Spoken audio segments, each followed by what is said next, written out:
And somebody would like to volunteer to chant the invocation mantras? Sure, Prabhu, I'll go ahead. Oh, great. Thank you. Here it is. Please go ahead. Namo Vishnupadaya Krishna Prasthaya Bhutale Srimate Bhaktivedanta Swami Iti Namine Namaste Saraswati Devi Gauravani Pracharine Nirvishesha Shunyavadi Paschata Deshatarine Jai Shri Krishna Chaitanya Prabhu Nityananda Shri Advaita Gadadhar Shri Vasadi Gaur Bhakta Vrinda Hare Krishna Krishna Krishna Hare Hare Hare Rama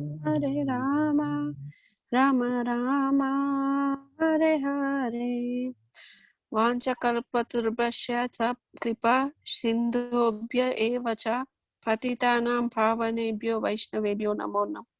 Jai Shri Krishna. Jai Shri Prabhupada ki jai. Jai. Thank you, Prabhu.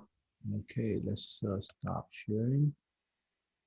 All right. Are there questions or comments from last week?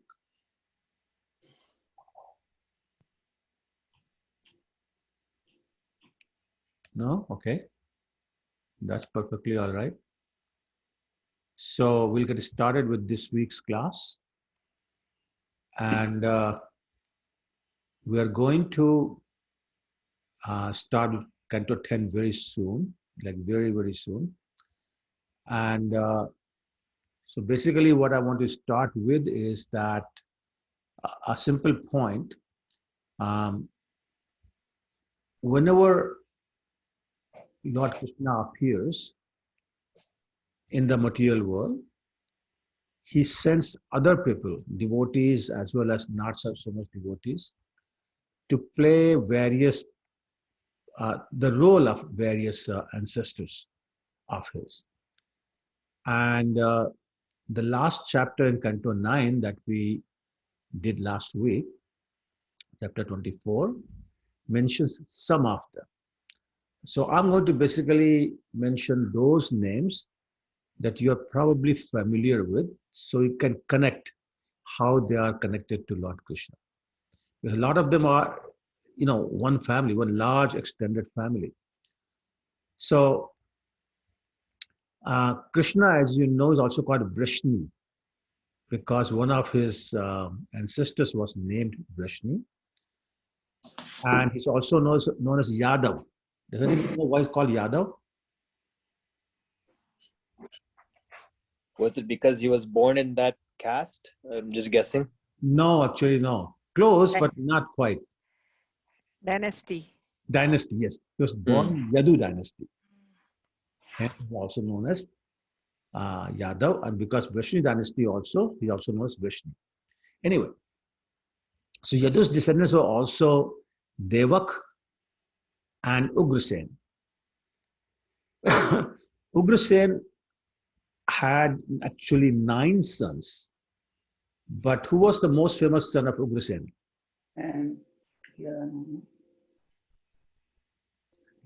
Raman. Kansa. Kansa, yes, correct. So Kansa was the most famous son of Ugrasen. He also had 5 daughters. Okay, I'm going to mute everyone so we don't have this issue. Yes. Okay. So he also had 5 daughters, and the younger brothers of Ugrasen, of Vasudev, married these daughters of Ugrasen. So it was all getting married in the same family actually. And then of course you heard of Shursen, whose father was named Devmid.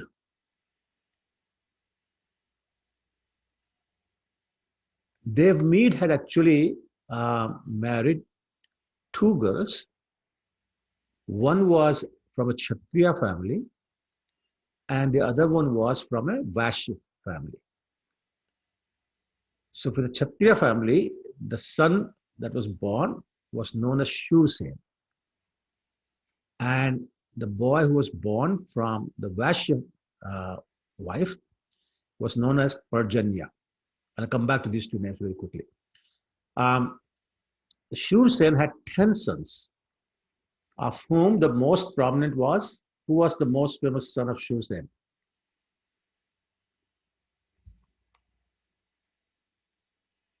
Anyone knows? Vasudev. Yes, thank you, mother. Vasudev. Vasudev was the most famous of the sons of Shursen. And also Shursen had 5 daughters. I'd be very impressed with the person who can tell me the name of his most famous daughter of Shursen.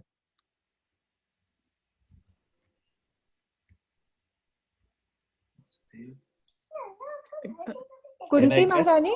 Mother Kunti? Yes, very good. I'm impressed, as I said. So yes, Mother Kunti was one of his 5 daughters. She was also known as Pitha.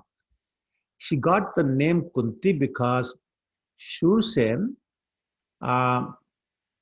basically gave Pritha to his friend also named Kunti, or Kunti Bhoj.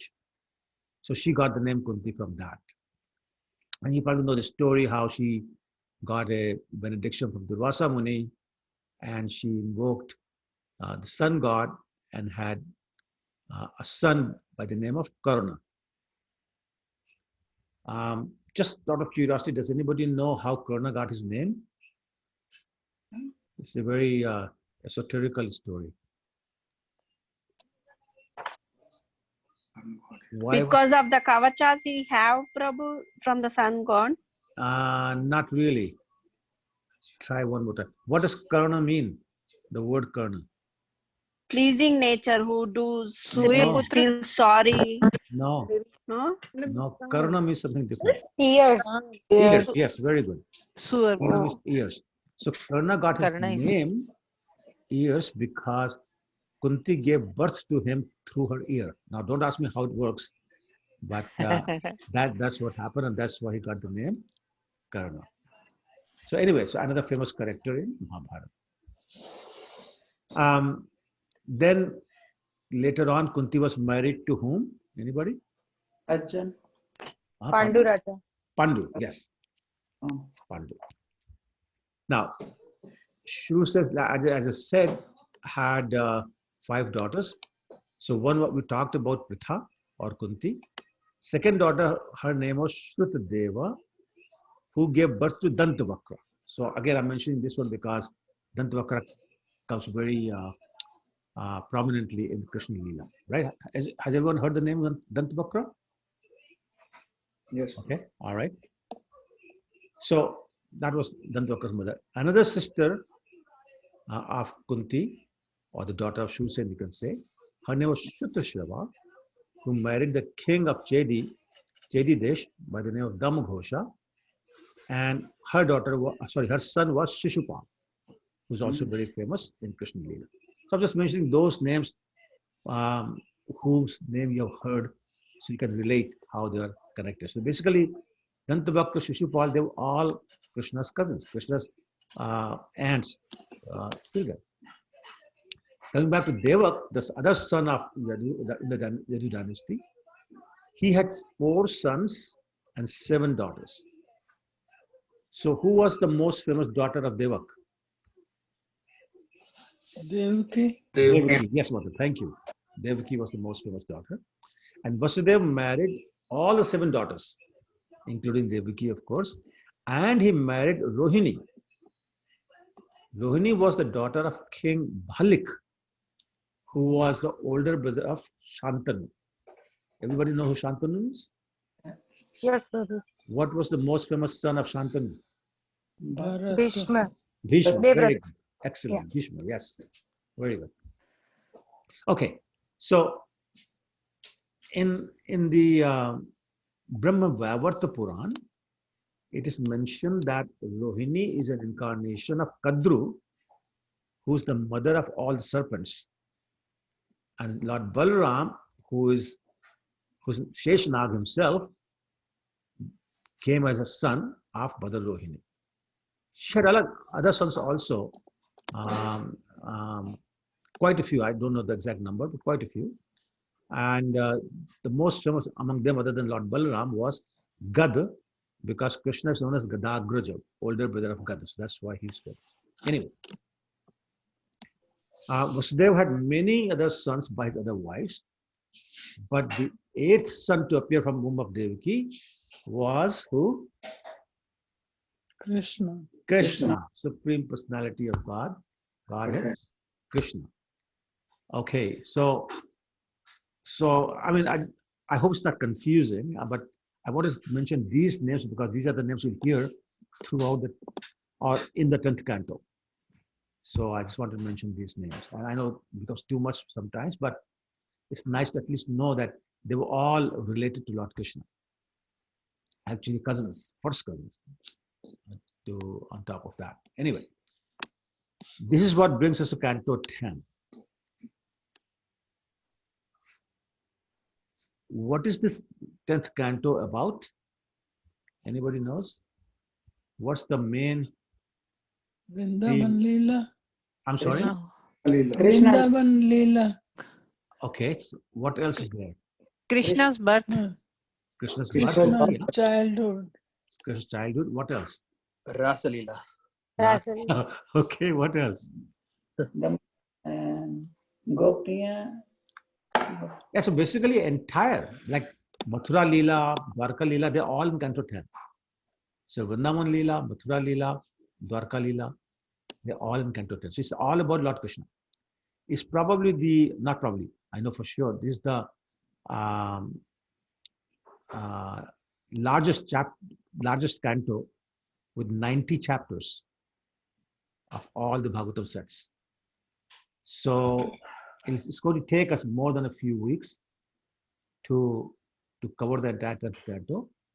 And I would like to, or I would let you guide me in terms of the speed at which we cover this. So if you want fast, I can do that. If you want slow, you can go slow. But I would need to keep asking you, what's the right speed for you? Okay? Speed you want to maintain, Prabhuji. Prabhu? Speed you want to maintain it. Oh, you're so kind, Prabhu. Thank you. Okay. We know everything. Sorry? So with that, we know everything what is missing. Sure, Prabhu. Thank you. So another question I have for you is, so why did we not just jump straight to Canto 10 and start talking about Lord Krishna? Why did we go to the first 9 cantos to get to this point? Any ideas?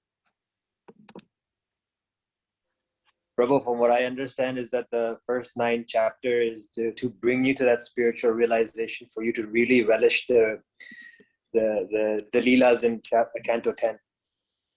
True, very true, very true. Anything else?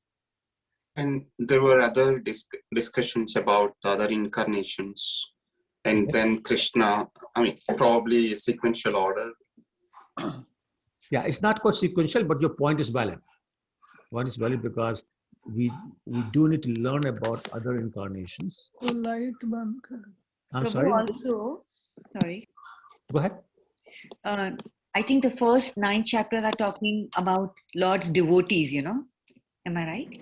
Well, definitely, but even the 10th canto is talking about lots of devotees. Hmm. And different incarnations of Krishna are in the first 9 cantos.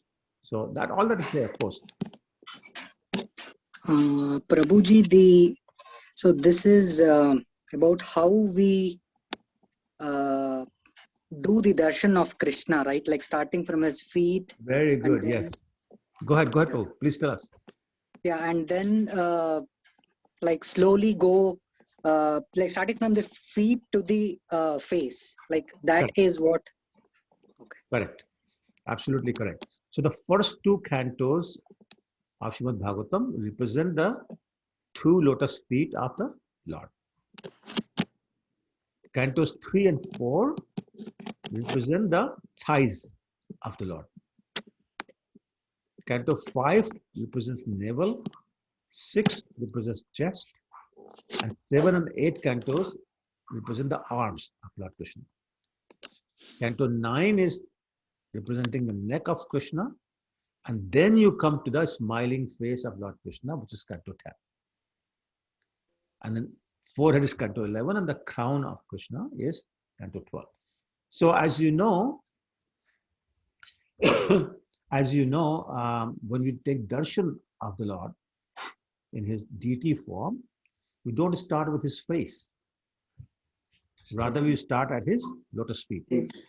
And you slowly move up to the legs, to the shins, to the knees, to the thighs, to the navel, to the chest, to the arms, to the neck, and then the lotus face, and then, of course, the forehead, as well as the crown. Okay, that's the etiquette. So that's one reason. Second reason is that actually in the first canto, chapter 3, text 28, is a wonderful and very famous verse. In this chapter 3, Sukadeva Goswami has very briefly described 24 incarnations of Krishna. And having described them, then he narrates this verse which says, Ete chanch kalapunsam Krishnastu Bhagavan Swayam. He says, all these incarnations I've told you about, they are partial or plenary expansions or expansions of the expansions of Lord Krishna. But the original Supreme Personality of Godhead is Lord Krishna. So establishing the position of Lord Krishna even compared to other Vishnu Tattva forms, other Supreme Personalities of Godhead. Lord Ram, Lord Nrsimhadev, Lord Fish, Lord Tortoise, Lord Balaram, they are all Supreme Personalities of Godhead, non-different from Krishna. But Krishna is the original Supreme Personality of Godhead. In Brahma Samhita, an example is given with a candle or a lamp, if you want to call it. Deepachidevi dashantaram abhipetya deepayate vivrathir saman dharma.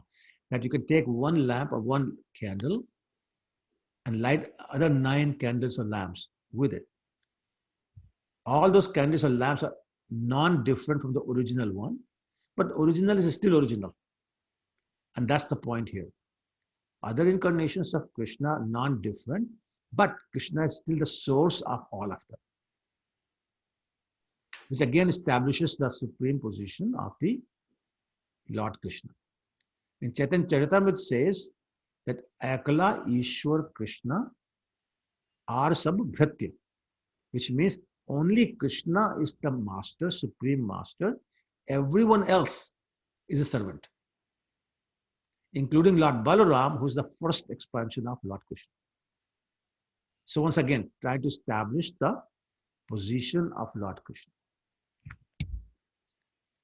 Right? There's another very wonderful bhajan that we sing during Damodar month.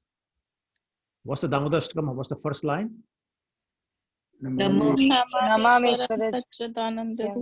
Yes, exactly. Just stop there. Stop there. Namamishwaram Sachidananda Rupa. So now, this is the Ashtakam where Satyavrat Swami is going to describe how Mother Yashoda catches this little boy. But he starts with this Ashtakam by saying Namami Shwaram. Namami means I bow down to, I offer my humble obeisances to whom?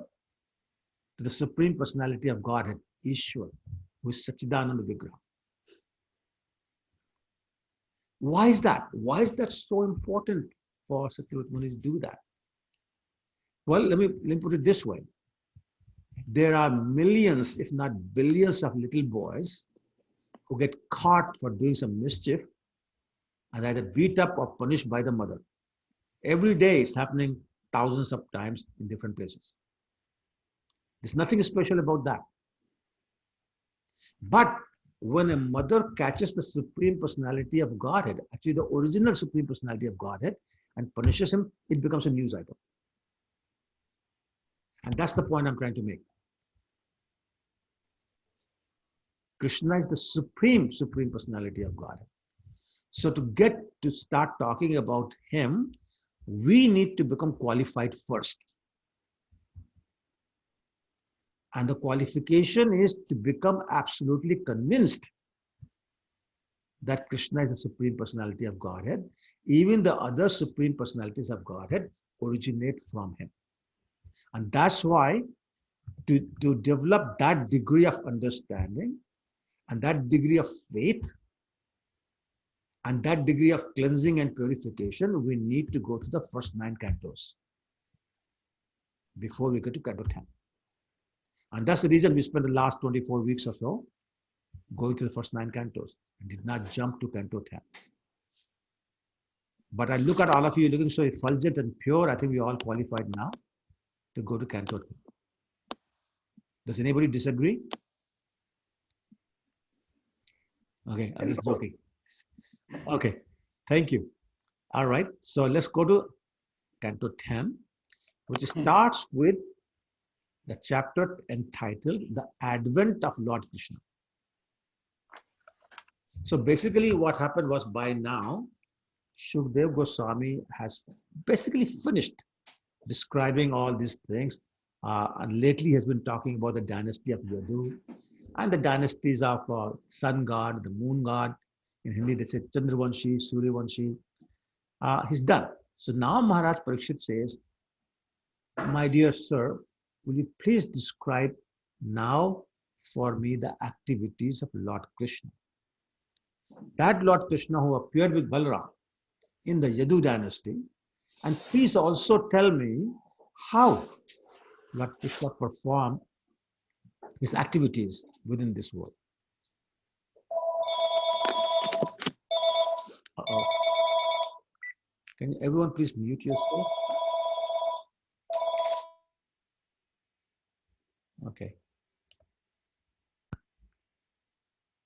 And Maharaj Parikshit said to Shukdev Goswami that hearing of Krishna Leela, the pastimes of Lord Krishna, is the boat by which one can achieve the ultimate goal of life.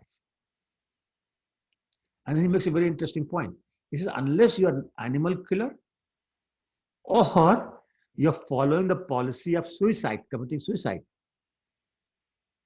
one must strive to understand Krishna and his activities, if there's any intelligence in his mind. In other words, all of us should strive.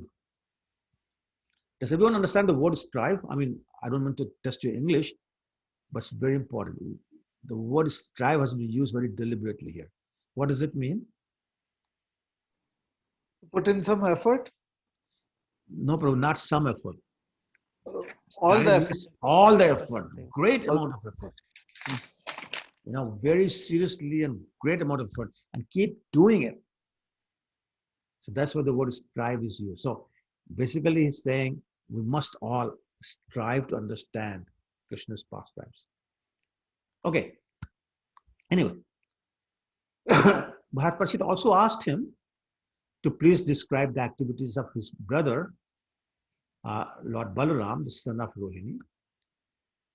And he said, also tell me, I have heard that actually Lord Balaram appeared in the womb of Devaki. So how did he get from the womb of Devki to the womb of Rohini? Please explain that to me. And also, I don't understand, Krishna appeared in Mathura. So why did he transfer himself to Vrindavan? I mean, what was so special about that? And then in Vrindavan, you know, what kind of interactions did he have with all his family members and the village, you know, the members of the village and all those kind of things. What did Krishna do in Vrindavan? What did he do in Mathura? Why did he kill his uncle, his own uncle, Kansa? And how many years did he reside in Dwarka or in Mathura or in Vrindavan? And how many queens did he have? So I mean, all these questions he's asking. And then he said, this is something I learned a long time ago.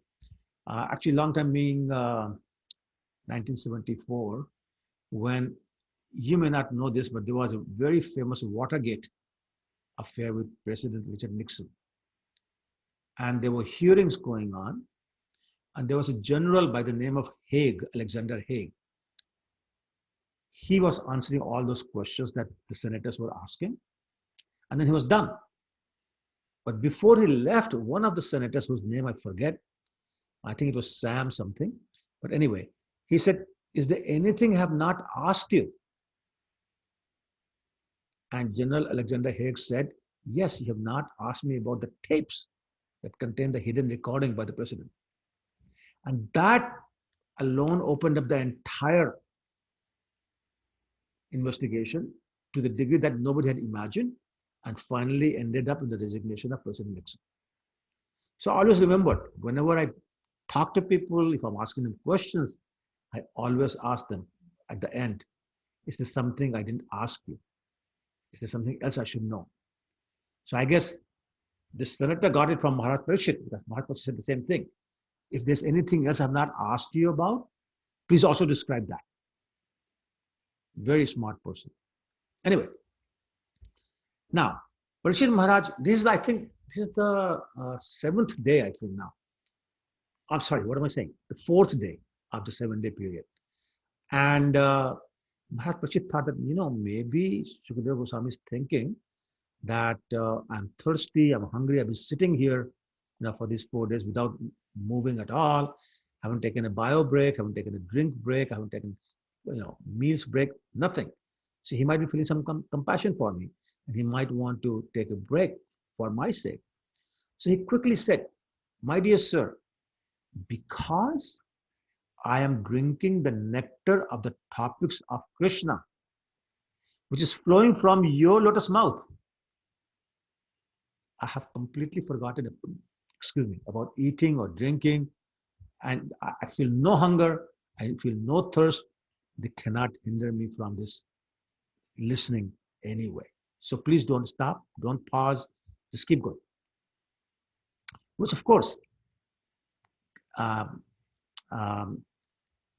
made Shukadeva Goswami extremely enthusiastic about saying more.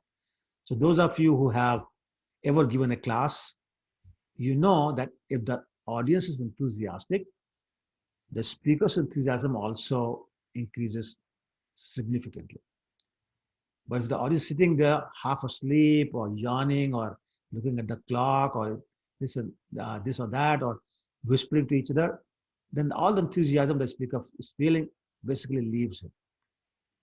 So just this dialogue from Parikshit Maharaj made Shukadeva Goswami very enthusiastic to describe Krishna and his activities. And Shukadeva Goswami said, Parikshit, just like the water of the Ganges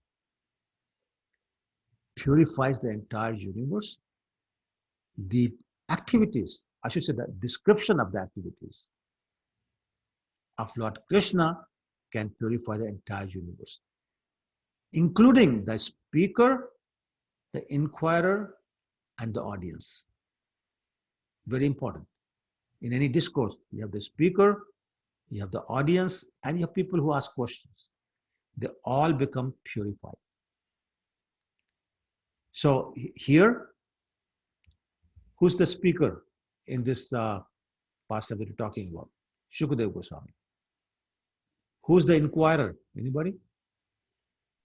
Parikshit Maharaj. Parikshit Maharaj, very good. And who's in the audience? The sages. Sages where? Naimisharanya. No, this was a trick question. We're talking about Shukadeva Goswami. Oh, I'm sorry.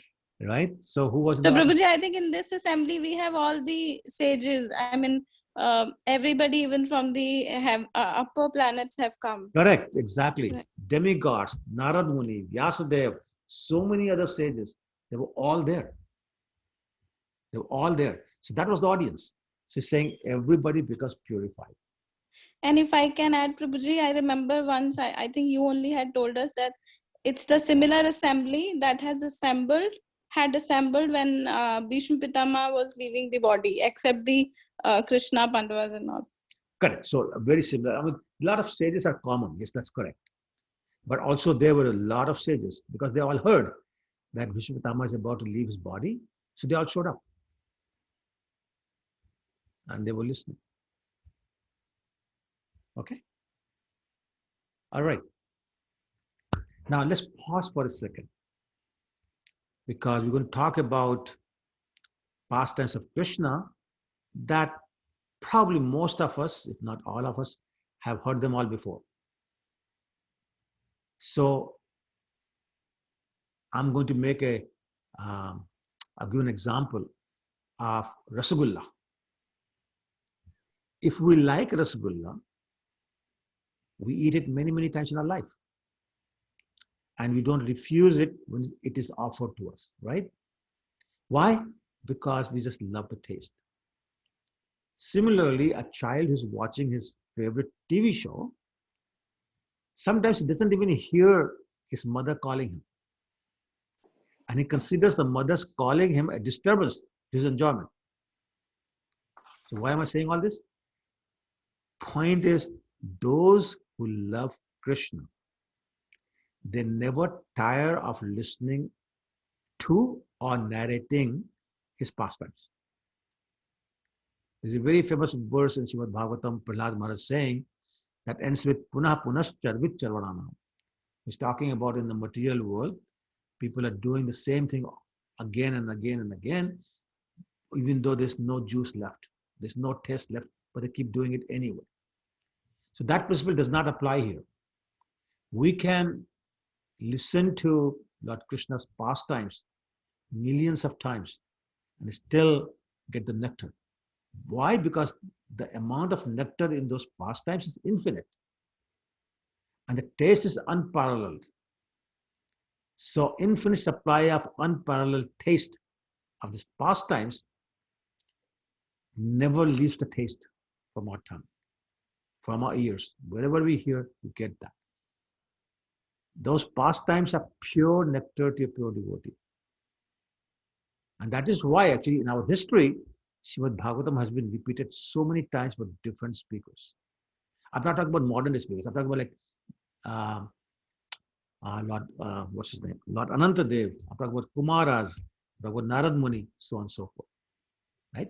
Okay, anyway, just want to give that background. So now Shukdev Goswami starts to answer the questions. And he starts by, once upon a time. All the folk stories, as children we have heard, is once upon a time there was a king and there was a queen and so on and so forth, right? So it starts the same way. Once upon a time, the world was overburdened by these demoniac kings who were causing havoc on earth. So Mother Earth could not take the weight of these demoniac kings because of their sinful activities. So finally, she assumed the shape of a cow and approached Lord Brahma and begged for relief. So Lord Brahma is very smart. He doesn't try to solve these problems. So he asked Lord Shiva to accompany him and other demigods also, and took Earth, who was in the form of a cow at that time, to the shore of the milk ocean. Who's living in the milk ocean? Karnautakshai Vishnu. Milk ocean. Kshirodakshai Vishnu. Vishnu. Yes, Kshirodakshai. Yes. Kshir means milk. So Kshirodakshai. Okay, so he's living there, lying on this beautiful bed of Sheshnag. And so he offered his prayers to please Lord Kshirodakshai Vishnu. Now the Lord is lying there in his ecstasy, transcendental ecstasy, but he hears the prayer. So he informs. Now, the Lord actually never manifests himself in front of these demigods, or even to Lord Brahma. He appears in his heart and he speaks to him. So he said that he would appear on earth to mitigate all this burden that these demons have caused Mother Earth. And he'll take care of it, don't worry. And then he said, instruct the demigods along their wives to appear in the Yadu dynasty as would-be associates of Lord Krishna. So like uncles and aunties and all those kind of things. I mean, later on also, their children and other relatives. So all of you guys go up here there. And, and then Lord Balaram will appear first, then I will appear. And my internal potency, Yogamaya, will also appear at the same time as when I appear as Krishna. And then he disappeared. So Lord Brahma informed everyone, including Mother Earth, that's going to happen. Everybody was relaxed and they returned to their own abode. Okay, let's pause again. Excuse me. How did the wives of demigods become qualified to appear in the same dynasty as Lord Krishna, be there at the same time as Lord Krishna? Any ideas? Who were these demigods and demigods' wives? Prabhu, were they all in Treta Yugas, all those rishis and all? Are you talking about those? No, not at all. Okay. We talk about demigods and their wives, not the sages. Sorry, Good, are you saying something? Okay, anybody? Gopiya. Sorry, Mataji? Gopiya. No. Listen, I'm talking about the relatives of Krishna. Most of whom appeared in Dwarka. So I'm not even talking about the gopis or anybody in Vrindavan, except Nanda Yashoda. The reason I'm asking is that demigods, generally speaking, don't qualify. Generally speaking, but they're into entertainment. How can they get association, direct association of Lord Krishna? So actually, say, can everybody please keep yourself mute? I keep having to do this again and again, and then you unmute yourself, which causes these noises. So please. Okay. So essentially, the answer is that how does it go? Krishna says in Bhagavad Gita that some devotees who leave their body before they become pure devotees, they go to the higher planets and associate with the pious people in the higher planets. Right? Prapta Punikatam Lokan, Ushitva Shasati Sama, chapter 6, text 41. You may remember that. And so they are devotees. They're not your regular demigods. And some of them are actually almost pure devotees. So for example, Mother Devhuti, she was the wife of, Mother Devhuti was the wife of? Kardamamuni. Sorry? Kardamamuni. Kardamuni, yes. Kardamamuni. Yes. So Kardamuni is basically a demigod, right? And so she's a demigod also, but she was living there. So, and there are many other devotees whom we don't hear about, who are either pure devotees or almost pure devotees living in higher planets. So typically, those are the people that Lord Vishnu is talking about. Not your like regular moon god, sun god, or Indra or anything like that. It's not talking about that. Okay. Second point is that the process for the pure devotees to become promoted to Golok Vrindavan is that when they are just about ready to go to Golok Vrindavan, they take one last birth on planet Earth or some planet. And do you know where that is? Yes, wherever Lord Krishna is performing his pastimes, these devotees appear there either as gopis or gopas. And the purpose is to get trained by the gopis or the gopas, so they become totally qualified to serve Krishna in Golok Vrindavan. So some of these people were also instructed to go there. Okay, I'm just trying to give an idea of who went there as relatives of Krishna. Okay, so same thing with the wives who were pure enough to qualify, to be trained before going to Golok Vrindavan. Okay. Now, so moves on. So we know that Vasudeva was marrying Devaki, and that after marriage, they were scheduled to come home. But Kansa, who was Kansa to Devaki? Mama. To Devaki. Oh, no, sorry. Sorry, brother. cousin. Cousin, yes, correct. Cousin, sorry. Cousin. So he, as you know, in India, cousins and real brother sister, no difference. Right? So Kansa actually loved Devaki very, very much as his own sister.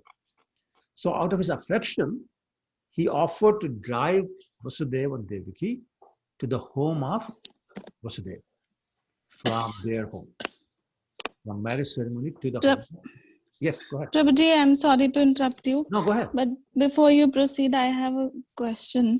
Go ahead. So right now, what you've explained that, before somebody is transported to Golok Vrindavan to be in the association of Krishna or in the service of Krishna, one has to take a birth, one birth in the same place where Krishna is doing the. I did not understand that one birth concept, and even if I think about that, then at many places we see Srila Prabhupada mentions that if you are chanting 16 rounds and following 4 regulative principles, I'll take you back to Godhead in the same lifetime. So how can we reconcile both these points? The one birth before going there, and here Prabhupada saying that you can go there in the same lifetime. So Prabhupada is not implying that you won't have that last birth.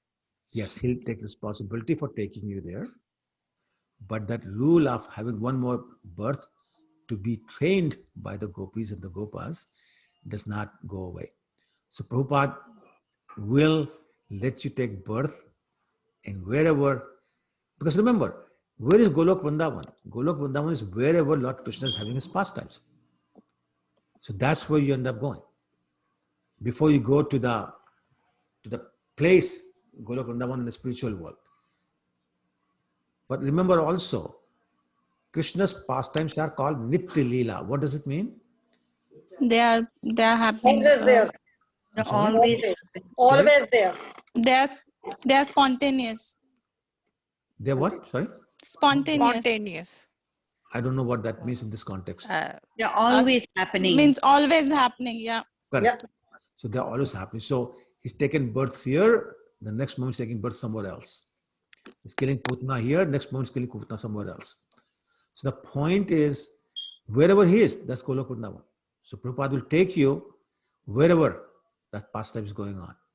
Before you go to the spiritual world, which is not superimposed on the material world for Krishna's pastimes, for you to continue service. So that the requirement for the training doesn't go away. Prabhupada was not implying that he will take care of your training also. No. Okay. Thank you. Sure. Anybody else? All right. So let's move on. So Kansa offered to drive them to Vasudeva's house. As he was driving them, suddenly there was what's called Akashvani, which is a voice from the sky. But this was a very ominous voice for Kansa anyway. It addressed Kansa and warned him that dear sister of yours that you're taking, driving the chariot, her 8th son would kill you. Well, when Kansa heard that, his mood suddenly changed from a very affectionate brother to the most cruel demon who can only think of one thing, self-interest. So this was not acceptable to him. So he immediately got ready to kill Devaki right there on the chariot. He caught hold of her hair with his left hand and took his sword in his right hand and got ready to sever her head right there. Now, imagine yourself to be the husband of the woman who's about to be killed. Her head is going to be chopped off by this huge demon. What would go through your mind? What do I do? What can I do to make sure I save my wife's life, right? You'll do anything. Now, Vasudeva is a very smart person, extremely smart person. And so immediately began to instruct Kamsa. Now, there are two ways to instruct a person. One is direct, blatant, and hit him with a ton of bricks way. Would that work at this time? No. No. So Vasudeva understood that. So he very diplomatically started to speak to Kansa. And basically Vasudeva said that, my dear Kansa, you are a hero to so many people. You have the reputation of being a brave warrior, a hero, and that reputation would be totally tarnished if you killed your younger sister, especially at the time of her wedding. He's not saying don't do it. He's saying this is what will happen. And then he said, you are a smart person, Kansa. You have well read in the scriptures. You know that this all material body that we have, and this material body one day will die. And we will transmigrate to another body, we being the soul. And he further explained that, just like a person is traveling on the road, how does a person walk on the road? He lifts one foot and lands it in front of him on the ground or the road before he lifts the second foot. Have you seen anybody walk when both feet are in the air? No. It doesn't work. No. Right? So one foot must touch the ground before the second foot is lifted. Yep. So they were saying the same thing. He's using such very simple logic because person in the mood of Kansa may not understand anything complicated or convoluted. So giving a very simple example. You're walking on the road, you must lift one foot and put it on the ground before you lift the other one. Similarly, what that means, he gave one other example. He said, a worm who's trying to travel from one leaf to another leaf, he grabs hold of the second leaf very tightly first before letting go of the first leaf. And then it moves forward.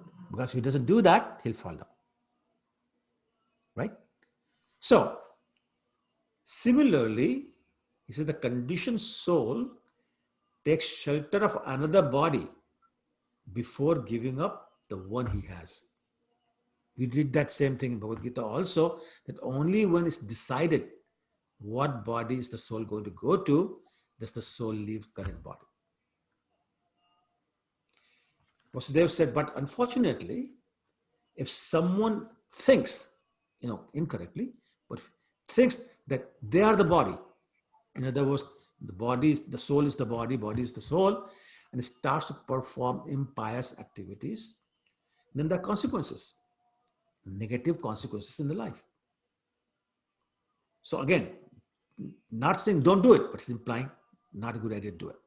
And he says, look, this poor girl Devki, she's your younger sister. Younger sisters are like daughters.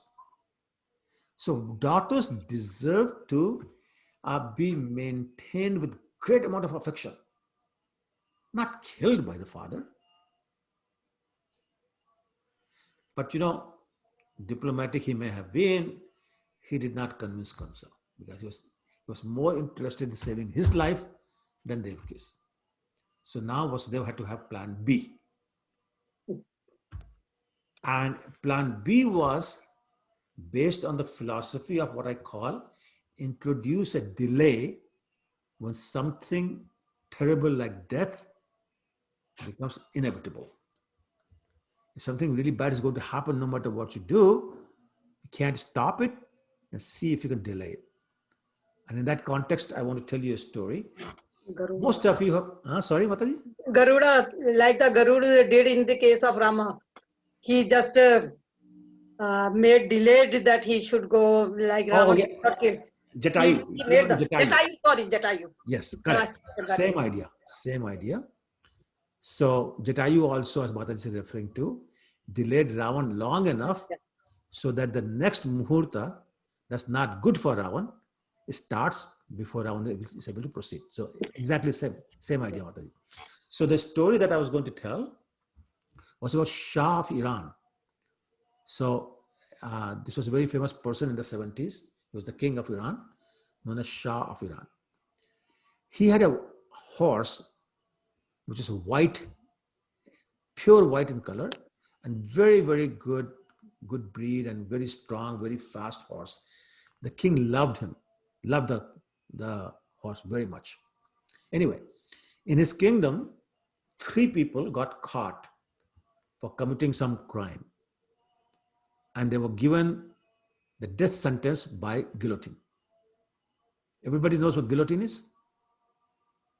This is the blade that falls from the top and chops. So you put your head in a wooden, on a wood basically, and your neck is hanging out, and the blade falls from the top and chops your head off. That's called guillotine. In Hindi, it is called phansi, like the phansi. Phansi is different. Phansi is rope.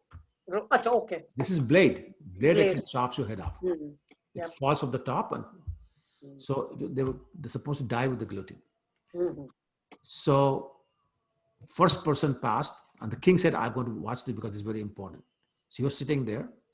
First person passed by him, went to the guillotine, put his head on the wood, and they released the blade from the top.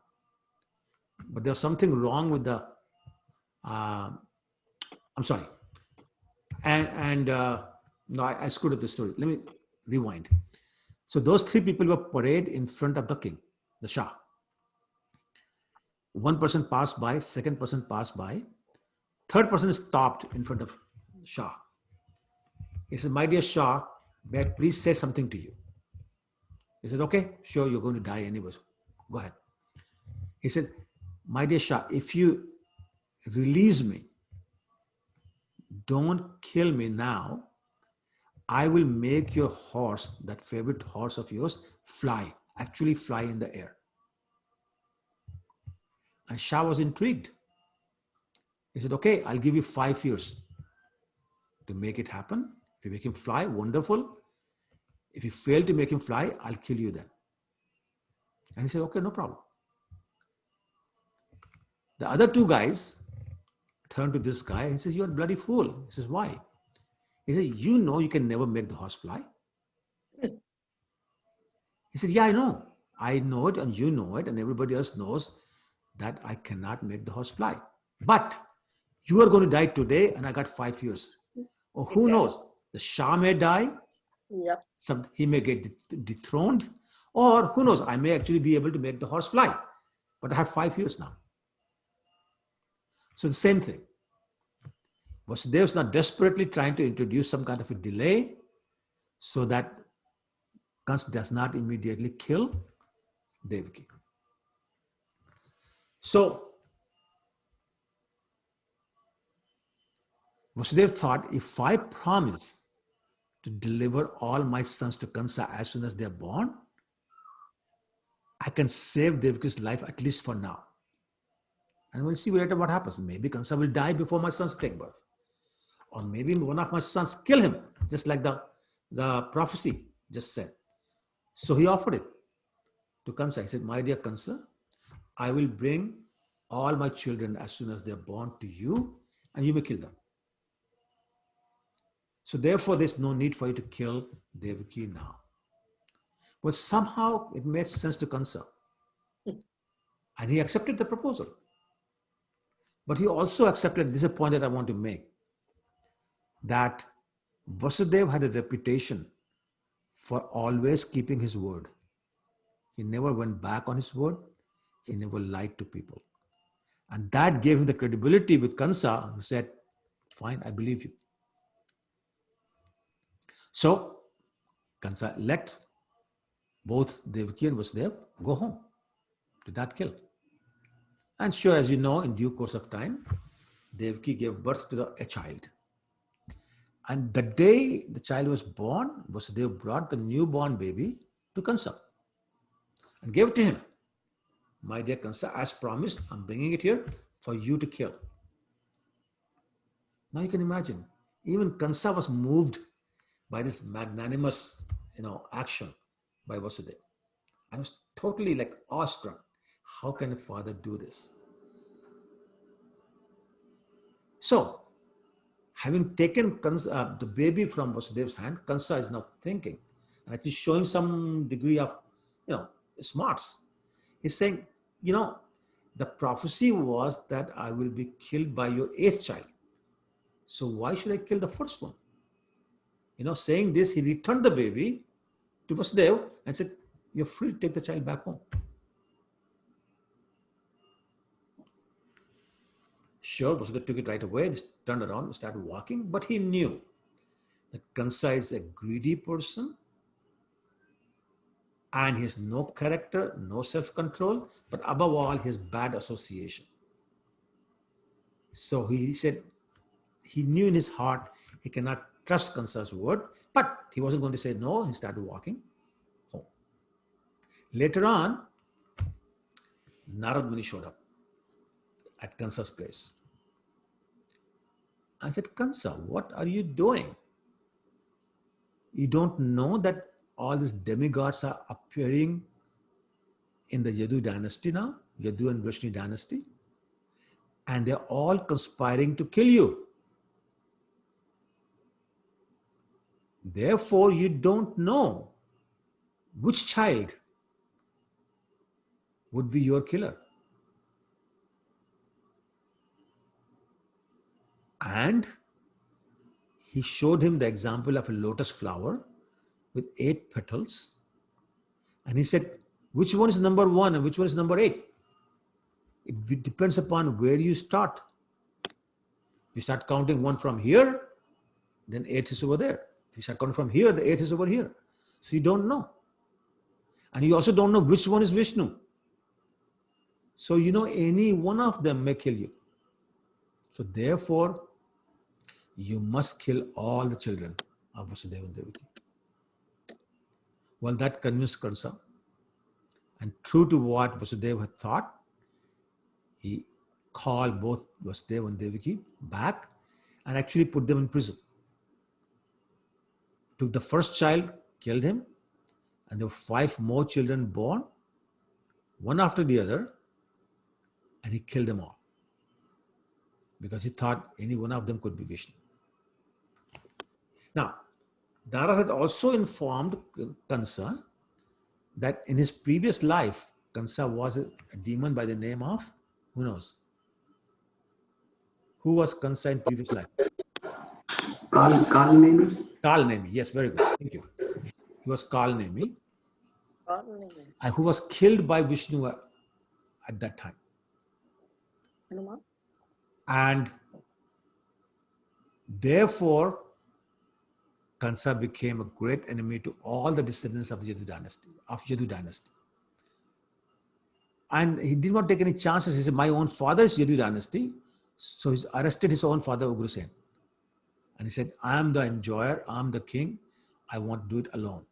So my dear father, you go to jail, and I'll be the king, I'll enjoy it. Now, some of you should be asking, why did Narada Muni do this? Why would Narada Muni encourage a demon like Kansa to kill the sons of Devaki? Well, anybody knows the answer before I answer it? Because he wanted to, he's filled with all those things, the bad things he did. So it will be quicker that Lord Krishna would come. And Right, absolutely right. So he wanted all this nonsense to end as soon as possible. But even more so, he was so eager to see the pastimes of Lord Krishna and take his darshan that he wanted to expedite all this. And in the final analysis, it's good for the humankind. So he wasn't doing something that's not good for the humankind. Krishna's appearance is always good for the humankind. So he's doing us all a favor. So he wanted Krishna to come as soon as possible. And Kansa would be killed as soon as possible. And of course, when Kansa gets killed, he'll attain salvation also because he is being killed by Lord Krishna himself. Okay? Now,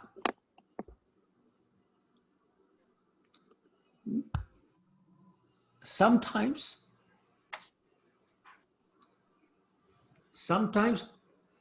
Narad Muni will do things that are good both for the demigods, humans, and the demons. So this was one of those activities.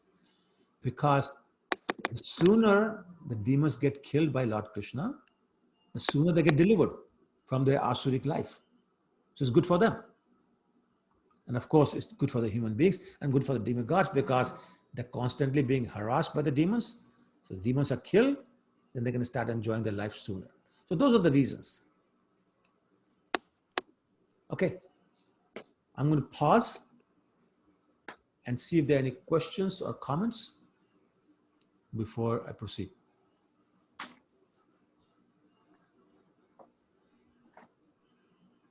Prabhuji, sorry, Ram Sorry, Prabhu. Go ahead, Prabhuji. No, I had a question from the beginning of this canto. So it's okay. Go ahead. I can ask. Okay, thank you. Prabhuji, as you said, Naradji encouraged who is he? Sorry, him to kill Krishna's. Kansa to kill the brothers early, like the 7 kids, right? But when he's saying that the karma, what bad karma Kansa will have, little bit of that will go to Narad also, no Prabhu, because he is the source encouraging something bad to happen. So the indirectly he will not get that, Prabhu. No, because it's not a bad thing that he's doing. It's a very different situation. So what is the motivation of Narad Muni? To get Lord Krishna to appear on this planet as soon as possible. That is sole motivation. Now, okay. Second thing is that Kalnemi, which is the previous birth of Kansa, had already been cursed to kill his sons, who have now appeared in this birth as Kansa's nephews. It already been, it's all destined. And so the third thing is, because of the intention of the pure devotees, they don't accumulate karmas, because this is also Narad Muni's service. It's Narad Muni's service to Krishna. To pray to him, to come and to make the conditions of the situation conducive for Krishna's appearance. So there's no sinful reaction on Narad Muni from this. Okay, Prabhu. Thank you. Sure. Ram Prabhu, you were saying? Yeah, Prabhu. Actually, in the beginning of the canto, you mentioned 1 to 9 chapters represents the feet to the neck, and then 10 chapter is actually the Krishna, right? Is that a logical mapping, like these chapters talks about the feet, or is it something like we are imagining that's how based on the sequence, something? I couldn't get the exact. I know, that's a very good question, Boo. It's a very good question. So if you recall, what is in the first canto? Mm-hmm. Anybody recalls what's in the first canto? It's about, yeah, Mataji, go ahead. Madhu Mataji. It's about like how the creation is made or whatever manifested. How this mystery is done. Sorry, how what?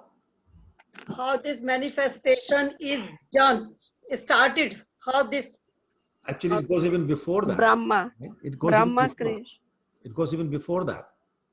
Even before that. Right? So it basically starts by the gathering of the sages who welcome Suta Goswami and ask him to please talk about what is in the general welfare of human beings in the age of Kali. Right? And then the canto goes on to describe the, the real duty of the human beings and what is the real duty of person who's going to leave his body in 7 days, and talks about different religious processes and all that. And then it mentions the pure devotees like Bhishma Pitama, Mother Kunti and their prayers, right? And then it moves on to other activities, which is basically the foundation of this whole thing. So this is where they're standing, and that's the feet. So where the entire thing is standing are the 2 lotus feet of Srimad Bhagavatam. So that's the beginning. And then second canto is creation, as you were saying. The secondary creation by Lord Brahma. Right? Then it moves on to the thighs. Right? And so again, that's where the different incarnations are happening. Right? And it goes on, 3rd, 4th, 5th, the different incarnations, but their interaction with the devotees. So all that is basically establishing the foundation and the support structure for what you have above the neck. Right? Without a torso, you cannot support your neck. Without a neck, you cannot support your face. Right? Without a face, you cannot support your forehead or your head where you put the crown on. So it's all in sequence, but establishing the structure, starting with the feet. Right?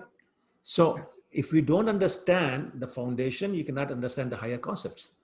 So once again, you go back to Canto 1. Right? Ramprabhu, Prabhu, am I answering your question? Yeah, Prabhu.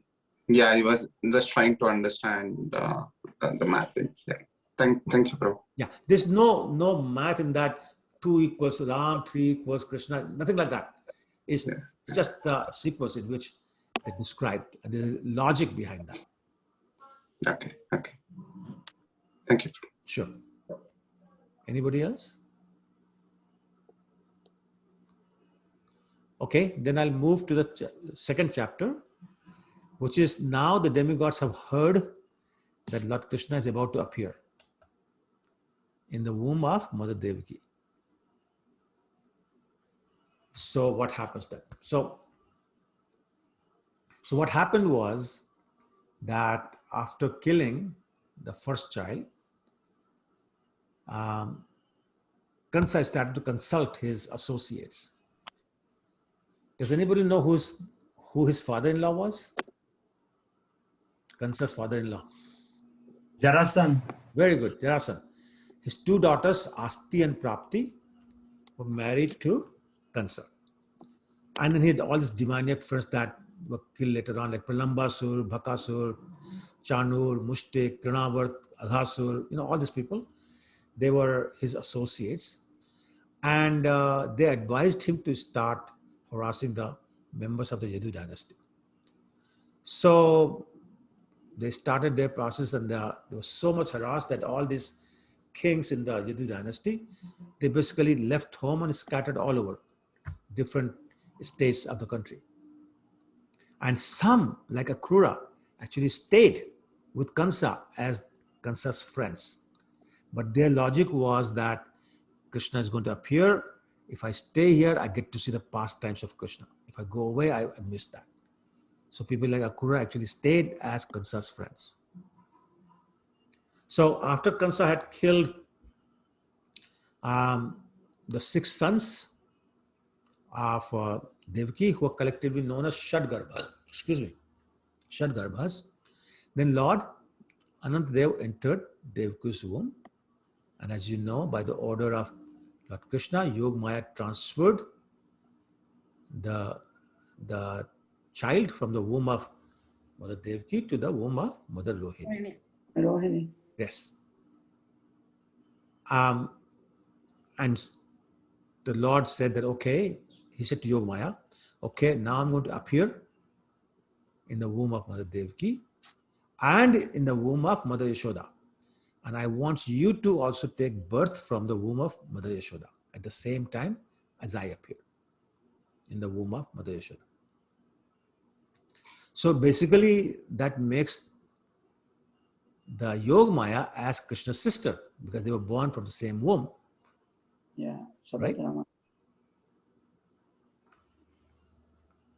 And because Yogamaya's shadow is what? What is Yogamaya's shadow called?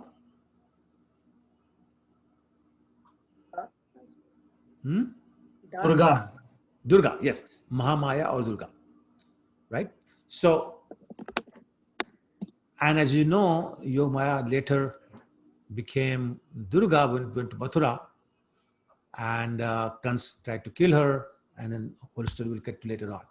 Anyway, my point is that both Yogamaya and Krishna appeared at the same time. Excuse me. What also happened was that when the baby was transferred from Devki's womb, everybody in the palace thought that Devki had a miscarriage. And Kansa thought so too. And he said, oh, looks like some kind of drugs were given to my sister.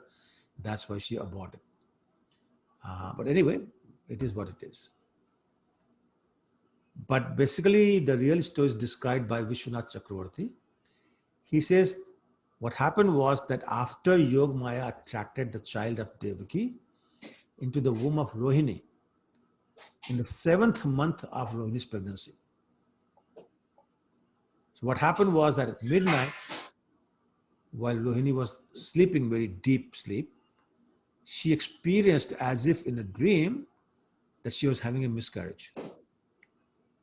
And she was crying in her dream. So when she woke up, she noticed that actually it had happened. So now she was even more upset and great anxiety. But Yogamaya came. She informed her that your other child is being replaced with a new child who was actually born. Can somebody please mute yourself? Just do not unmute yourself unless you have to say something, because it causes disturbance to everyone. Okay. So, what was I saying? Yes. So I have transferred the baby from Devki's womb into your womb and replaced the original child you had in your womb. So don't worry. You will give birth to a nice, healthy boy. And because I've attracted him from one womb to another, his name would be Sankarshan. And that is basically, in brief, the story of the appearance of Lord Balaram. So after she did that, Yogamaya transferred it, then Lord Krishna, the Supreme Personality of Godhead, appeared within the heart of Vasudeva. And then from his heart, it transferred to the heart of Devaki. Now, because Lord was now present in the heart of Devaki, she became very effulgent. As the pregnancy continued, she became more and more effulgent. And when Kansa noticed this effulgence, he got full of anxiety that it must be Vishnu who's within her. Otherwise, how can she become suddenly so effulgent? And this Vishnu within her is going to kill me, Kansa is thinking. But even though Kansa thought about killing Devaki now, he was still afraid of getting a bad reputation. That from a hero, he'll go down to being a zero if he kills his younger sister, especially when she's pregnant. She's a sister to start with, but now she's pregnant. Not a good idea.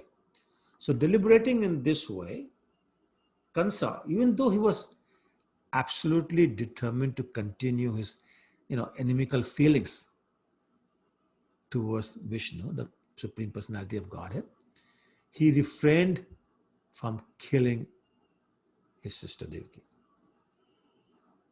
And he decided to wait. He said, I'm going to wait until Vishnu is born, and then I'll do what's needed, which is kill him. But he could never get Krishna out of his mind. Why? Because of the fear that he felt in his heart. And it didn't matter whether he was sitting on his throne or somewhere on a chair in his room, whether he was lying on his bed or wherever, or whether he was eating, sleeping, walking, ruling, talking, whatever he was doing, he saw only his enemy, Krishna. But what happens to a person who's constantly thinking of seeing Krishna? Thinking of and seeing Krishna. You're basically thinking all the time. You become Krishna conscious. However, there's a difference. As Rupa Goswami says, Anukulyan Krishnanushilanam. I'm really begging all of you to please keep yourself muted. Just look at your system and make sure you're muted.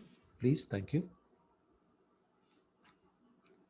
And because he saw Krishna in his, in front of his eyes, in his imagination, and was constantly thinking of Krishna, but in the mood of an enemy. So it was not favorable. So Anukulin Krishnanushilanam was not happening. It was Pratikulin. Pratikulin means unfavorably. Therefore, even though he's Krishna conscious, he's not considered a devotee, because all he wants to do is not remember and serve him, but kill him. And that's the difference between a devotee and a demon. Hiranyakashipu was also always thinking about Vishnu, but in the mood of an enemy. Therefore, neither Kansa nor Hiranyakashipu are called devotees. They remain demon. Now, I have a few minutes, so I want to discuss the symbolism of the 6 boys who were killed and the Lord Balaram appearing as the 7th child. So, can we talk about that in terms of what do you think these 6 boys represented, and what is the significance of Lord Balaram appearing before Lord Krishna did? Anyone? Yes, Prabhuji. Go ahead, Brother Natu. No, you go ahead. No, you are just asking, right? We want to hear. I'm asking you to explain, anybody, what's the significance of the 6 boys? What were they representing symbolically? Yeah. So the 6 boys represent anarthas, Kam, Lobha, Moha, Matsar, those. So before Krishna appears, all those anarthas are removed, and then Lord Balarama or Sankarsana also made it sure, the womb of Devki is also clean, and so he appeared just to get everything auspicious, and preparation is made there.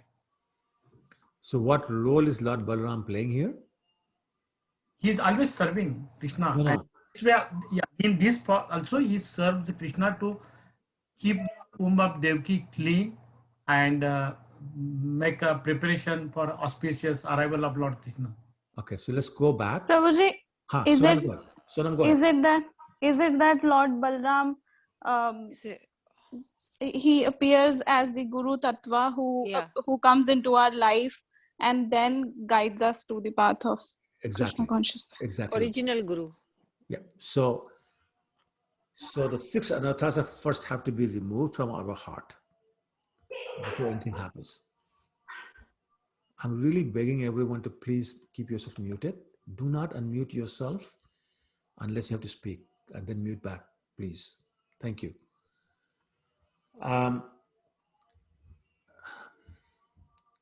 So the point is that first all the anarthas, the 6 anarthas that Prabhu referred to, have to be removed from our heart before it becomes a place suitable for Krishna's arrival.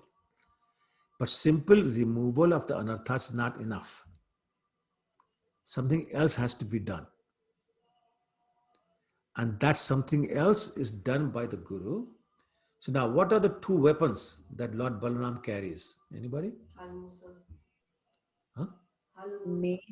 The plow and the mace, yes. Plow, yeah. So what does a plow do? It's the function of plow. It digs deep. It digs Softens the for the crop to seed. Makes Digging soil fertile. Yes, so the purpose of digging is to make the soil more fertile. But fertile for what? For the Bhakti Lata Beach. Okay, I keep requesting, I'm very sorry if I'm sounding irritated, but I keep requesting people to keep yourself muted. And you're not doing that, and background noises keep coming. So please, I'm really begging you to keep yourself muted. Okay, Sunam, I'm sorry. You say? No, I just tried to answer, Prabhuji. Is it Okay. Bhakti Lata Beach? That Yes, exactly right. So the seeds need a fertile ground, free of weeds, to grow properly. So it is the job of the Guru to make our heart fertile enough to accept the seed of loving devotional service, to allow it to grow. So Lord Balaram appears in the Guru Tattva to make our heart fertile, to allow the seed of devotional service to grow. So that's why the sequence of all that happened. And only after the appearance of the Guru who made us fertile does Lord Krishna appear in our heart. So that's the symbolism of the 6 brothers known as Shadgarbhas killed by Kansa. Now, Devki was always in anxiety. Why? Because she was constantly in fear of Kansa. What does Kansa represent? Kansa represents the material association. So us as devotees should always be afraid of material association, or materialistic people's association. So that's why Devki was always scared, because she had unfortunate association of her brother, the demon Kansa. So that applies to us also. As we are aspiring to become devotees, we need to avoid the association of materialistic people. Without that, progress becomes very, very difficult. Anyway, so now it became known to the demigods that the Lord had appeared in the womb of Devaki. So they all showed up to offer their prayers. And they said some wonderful prayers, very long prayers, but a couple of things I want to talk about. They said, "You, my Lord, is the absolute truth." And there's a hierarchy, which actually is explained by Lord Krishna and Bhagavad Gita also. But they said the soul is more important than the body, but the super soul, Paramatma, is more important than the soul. But even more important is the Supreme Personality of Godhead, that is you, who is completely, absolutely independent. And you and your incarnations are transcendental. And they're very pleasing to your devotees and fearful to non-devotees. Srila Prabhupada always gave the example of the kitten in the mouth of a mother and a cat, and the kitten sees protection in the mouth of their mother, a cat. On the other hand, a mouse sees death in the mouth of a cat. So non-devotees are like the rats, and the devotees are like the kitten, who feel pleasure upon seeing Krishna, and non-devotees feel nothing but fear upon seeing Krishna. So the demigods further glorified Krishna and his devotees, and they said how exalted are the devotees, and the persons who are superficially considering themselves to be liberated from the conditions of material nature, they end up in the Brahman effulgence, which is not a fate that a devotee ever wants, because There's nothing there, and you have to come back anyway. On the other hand, a devotee is always safe once he or she, a devotee that is, surrenders fully at the lotus feet of the Lord. The devotee is immediately, completely liberated from the fear of material existence. Why? Because Kante Pratijani Name Bhakta Punashati. They are fully protected by the Lord. It's the Lord's promise that He will protect them.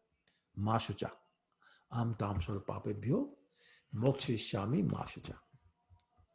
So then the demigods finished their prayers by requesting him that just like you did when you appeared as fish or a tortoise or Lord Nrsimhadev or Lord Ram, you should please protect them again by your mercy, by diminishing the disturbance in the world. So now demigods are showing their nature, saying, help me, help me, help me. Allow us to enjoy again.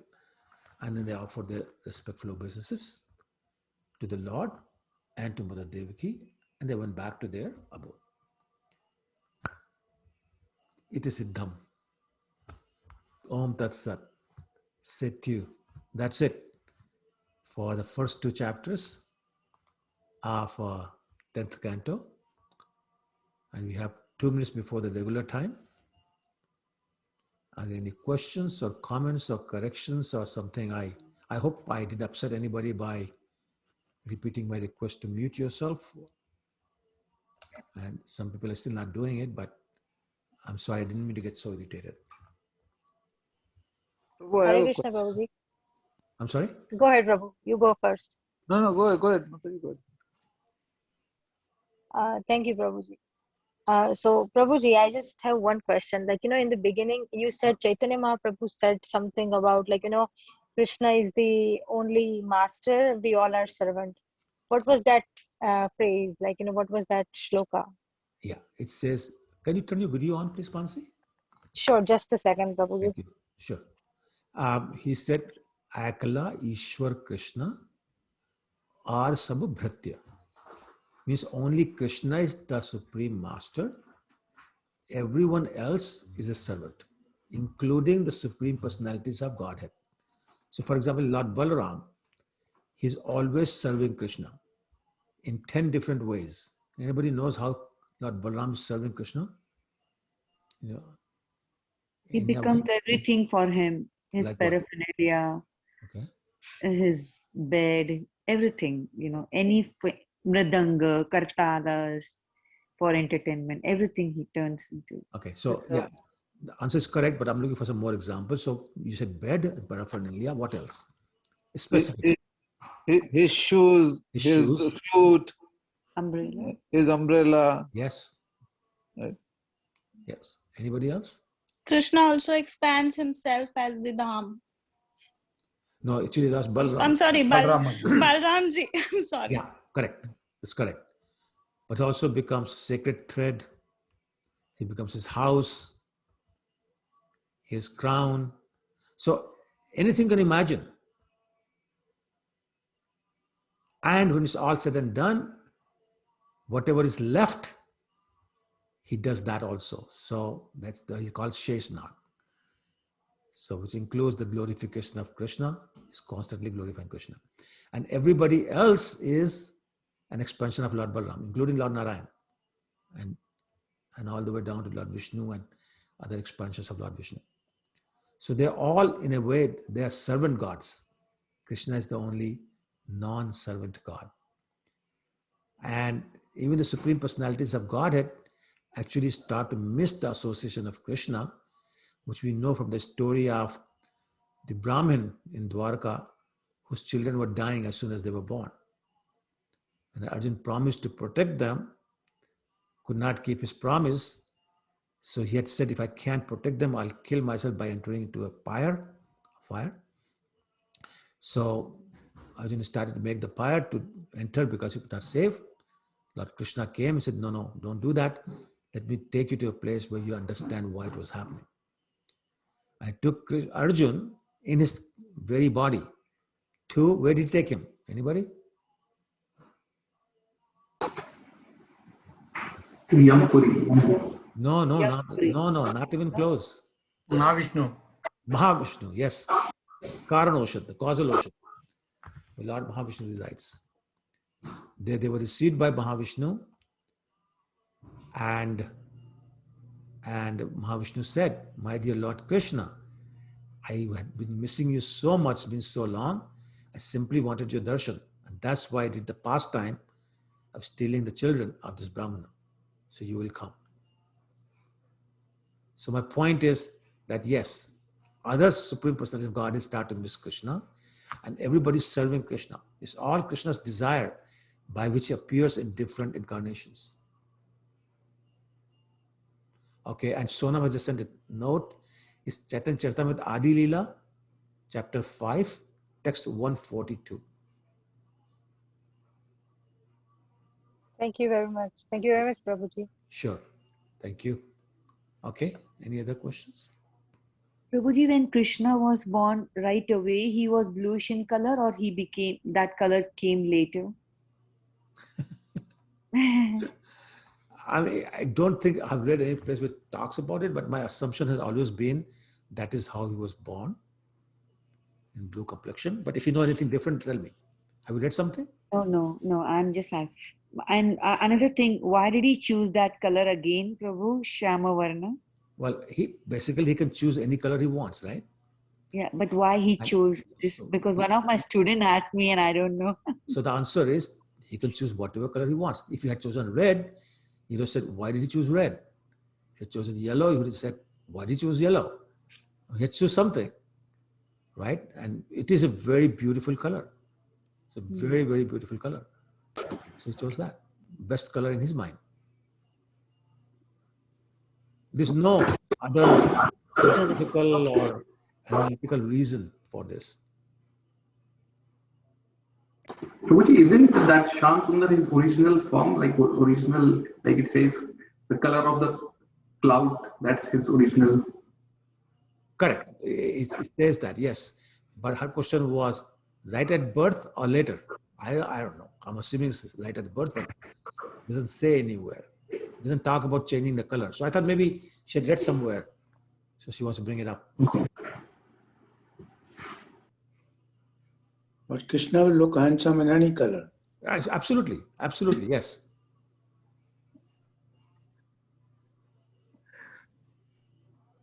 So, Prabhu, I have a question. Yes, Prabhu. So, like in other incarnations, Krishna would come directly in that form, like Hiranyakashipu or Matsya avatar or any other avatar. Hiranyakashipu? You mean Nrsimhadev? Oh, sorry, Lord Nrsimhadev. Okay. Right. So, when he appeared as Krishna, why 7 children had to come before he appeared? Is there any specific reason for that? Yeah, we just talked about that. Just that about the anarthas to be killed. Anarthas And have to be removed. I think, no, Prabhu, he went to attend a phone call. That's what. Aha! Hot in the act. Phone call missed everything. CIA, caught in the act. So basically, yes, but what we said was that the anarthas have to be gotten rid of from your heart. A guru has to come and make your heart fertile to accept the Bhakti Lata seed. That's the 7th It color. will appear in your heart. So that's the symbolism. Prabhuji, I had a question for the same. Can I ask? Yeah, please, of course, yeah. Yes. So, Prabhuji, my question was that when all of them came, because Mother Yashoda or Devki, they were all, or all that, all the associates of the Lord were pure devotees. They specifically, so how can their son represent anarthas? So, sorry, Prabhu, you said all the associates of the Lord are pure devotees. How could they, what, sorry? How could their son be, representing the anarthas? Like, they were not normal human beings. Oh, no. So, okay, let's go back to the history of these 6 children. Yeah. They were sons of Marichi, who's actually born of the mind of Lord Brahma. And there's a story that at one time, Lord Brahma developed lusty feelings for his own daughter, Saraswati, and he started chasing her. When these children saw Lord Brahma doing that, they laughed at him. And look at grandfather, he's going after a little girl, in this lusty mood. So Brahma got very upset, and he cursed them to become demons. So then they were born as grandchildren of Hiranyakashipu, and their father's name was Kalnemi. So they were demons. And then what happened was, even though they were grandchildren of a demon, they decided to worship Lord Vishnu, which made Hiranyakashipu very upset. And Kalnemi tried to defend them. So he cursed Kalnemi that in the next birth, for them and for you, the father, will kill your children. So that was the curse that Narada Muni had reminded Kansa of. So this was Kalnemi in the previous birth. The 6 children in the previous birth were his children that had been cursed to be killed by him. So that's the tie-up. Okay. So they were not pure devotees or anything like that. Okay. Okay, thank you, Prabhuji. Long story.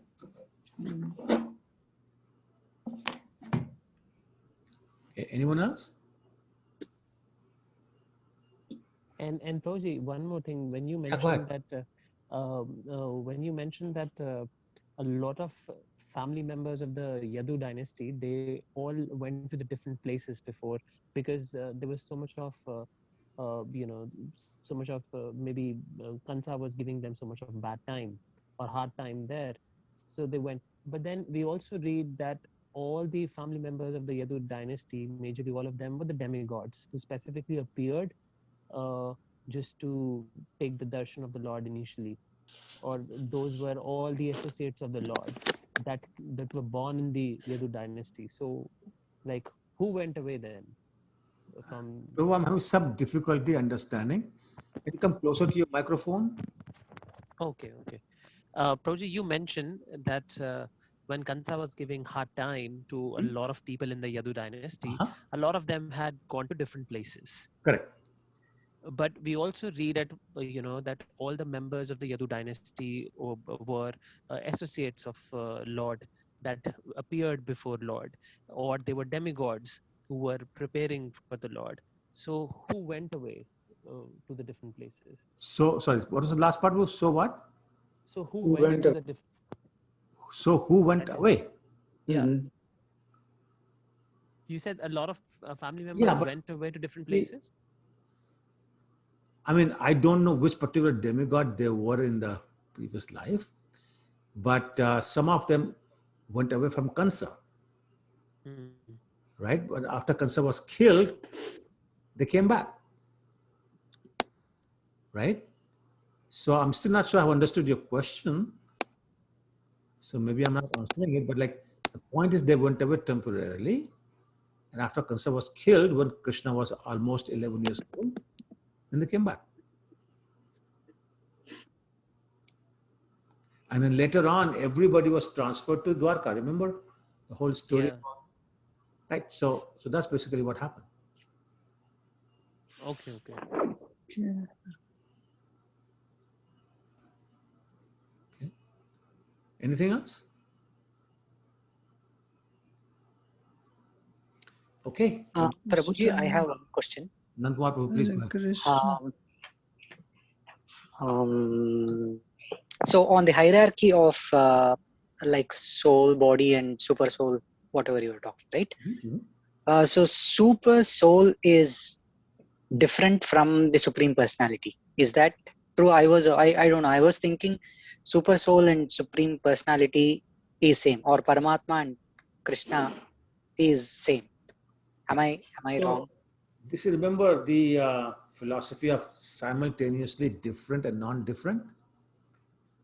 So whether you say same or you say it's different, answer is correct. So let me explain further. There's a verse in Srimad Bhagavatam, in first canto, second chapter, verse number 11. it says there are three features of absolute truth. Brahmeti, Paramatmeti, Bhagwan iti Shabdate. The Brahman effulgence, the super soul, and the personal feature of the Lord himself. And they say the hierarchy is Brahman effulgence, Paramatma, which is the super soul, and the personal features. Because personal feature contains both super soul and the Brahman effulgence feature in it.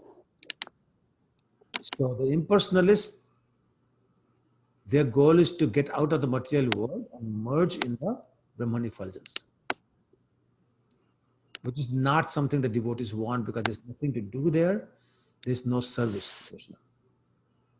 Same thing for the yogis who look inside and meditate upon the super soul feature, Paramatma feature. They also end up in Brahman effulgence, and the devotees don't want that. Devotees only want to go home where Krishna is, where they can serve him eternally and constantly. Okay, so now coming back to your original question. So in the 13th chapter of Bhagavad Gita, Lord Krishna explains this very well. He says, we the soul are the knower of the field of our body, but only our own body. I don't know what's going on in your body.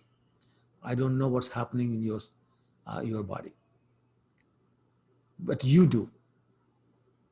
And you don't know what's happening in mine, but I do. But as super soul, Krishna knows all bodies. Okay? And that's the difference. That's why super soul is considered superior. It's giving company to the soul as a witness and a sanctioner, which makes it again superior to the soul. But the personal feature of Krishna, the Paramatma feature is an expansion of. So like, Lord Vishnu expands into the Paramatma feature, the hearts of all living entities, as well as every atom in the universe. Annantarastha Paramanuchaya Antarastham. And Bhima Samhita says, he is all pervading in his Paramatma feature. Every atom he is pervaded. So that's what makes him superior to the soul. But because he's an expansion of the personal feature of Krishna, he is the highest. Does that make it any clearer, Prabhu? Yeah, so the answer is same and different. Right? So yeah, the same and different at the same time. Yeah. So he's correct. Okay. Okay, so we can. So then the hierarchy could be soul, super soul. It can stop there, or it can go to next level, which is Krishna. No. The hierarchy doesn't stop. Hierarchy stops at Krishna. But where you stop, yeah, okay, that's possible. Okay. And that's what happens. Some people only stay at the soul level, become jnanis, impersonalists, or some people go one step above, one hierarchy above, and they focus on Paramatma feature, super soul, but their destination is also the same. But they have better knowledge because they understand Brahman effulgence and they understand super soul. But the devotee who focuses on the personal feature of Krishna, he understands all three. Therefore, he's the supermost. Okay, got it. Thank you, Prabhu. Sure. Anyone else? Prabhuji, so these impersonalists, like when they go to Brahman effulgence, is there any possibility for them to get association there and further go to Vaikuntha, or they have to come back to material world and then again do? They have to come back. Okay. There's no direct path from there. They have to come back. And if they decide to become pure devotees, which is easy for them because there's no contamination, they're in purified state anyway. But yes. if you get association of the devotees, then they get involved in devotional service and very easily go back to Godhead. Okay. But from there is no path. They have to come back. Correct. Okay. No. Prabhuji, the other devotee was asking the difference between the soul, super soul, right now. So just on a similar line, I was reading somewhere that Krishna is the soul of the super soul as well. So does that mean that every super soul or every Paramatma feature has a soul in itself as well, which is Krishna? Yeah, so look at it this way. You start with Karnodakshay Vishnu or Mahavishnu. What does he do? Billions and trillions of universes come from his pores, correct? Yeah. And then he expands as Garbhodakshay Vishnu outside of each universe, produces from his sweat an ocean called Garbha Ocean. He lies down, right? Yeah. And then from his navel comes out a lotus flower on which Brahma is sitting. And then Garbhodakshay Vishnu expands himself into one Kshirodakshay Vishnu, right? Yeah. So, Lord Vishnu, the Kshirodakshay Vishnu, is the super soul of all the souls in the universe. Correct? But Garbhodakshay Vishnu is the super soul of Vishnu. Right? Vishnu. And Karnodakshay Vishnu is the super soul of all the Garbhodakshay Vishnus. And Krishna is the super soul of Mahavishnu.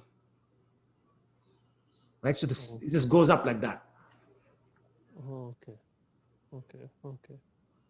Prabhuji, I have just one question on that. Sometimes Mahavishnu we call Karnodakshay Vishnu also. So is there any distinction between Mahavishnu and Karnodakshay Vishnu? It's a tongue twister to say Karnodakshay Vishnu. Okay. So he also has another name that's easier to pronounce. But the same personality, two names. Okay. It's like Rao Sahab and Radha Vinod. Okay. Same persons. Yeah. Right? Thank you. And even when you hear your wife say, "Hey, G," that's still the same person. Right? Hare Krishna. Hare Krishna, Mother. Hare Krishna. Any other questions or comments? Okay, then we should stop. Vancha kalpatarubhyascha kripasindhu.